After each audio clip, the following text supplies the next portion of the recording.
I'm Marcus Mosely. I'm a singer, songwriter, former missionary, traveler, jack of many trades. If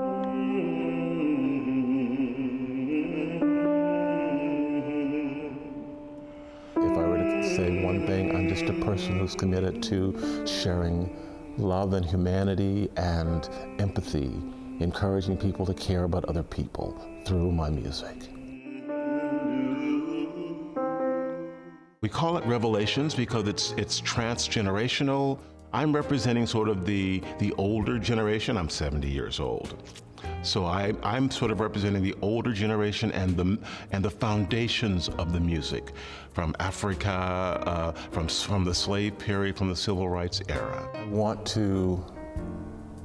them to just hear the sounds, hear the different styles of music, hear the words, hear the spirit behind them as the different people sing them. They come out of various periods of time. Some of the music is contemporary, some of it goes way back and it's got that old sort of gritty blues sound to it. Some of it is very church, very anthemic. To hear that and feel that, and just to get a sense of this is how Black people from that period of time, these are some of the ways we responded to the world in which we lived, through music. Like you'll hear Mahalia Jackson singing How I Got Over. How I got over, how did I make it over?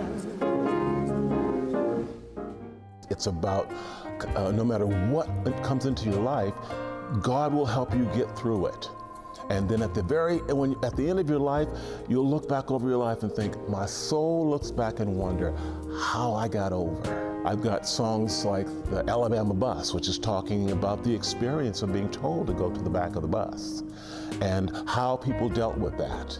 Stop that Alabama bus, I don't want to ride. Stop that Alabama bus, I don't want to ride. I was born in Texas during the time when Jim Crow laws were in full effect. One of the things that was strong for me there was my mother. My mother always had a song under her breath. She just kept this song going. And as a child, I observed that, and I learned that what she was doing was keeping herself spiritually centered, and mostly it was about also keeping me safe when we were together. Also, I worked in the fields, cotton fields with my mom, and so as a child, I remember being out there and hearing them all joining in together and singing those old spirituals, you know. Sometimes I feel like a motherless child, or soon I will be done with the trouble of the world, are all different kinds of gospel tunes or spirituals they actually sang in the field.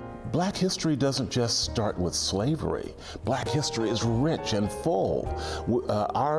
My people have had an impact on North American culture more than just being slaves. We are creators, innovators, scientists, doctors, all of those things. We come to it, we must confess that we are the possible.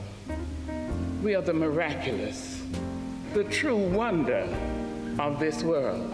Maya Angelou, oh my God, she exposed me to that world, which taught me that I can dream big for myself too. And what her goal was to inspire young Black children to see themselves as more than the world was telling them they were. To inspire us to dream and to imagine ourselves doing whatever it is that was in our hearts to do. And that's the message that I think, that's the job that I think I have and other musicians have, is to remind people of that truth, that within each of us is the potential for great compassion, for great generosity, for great beauty. And music is one of the ways through which we can express that.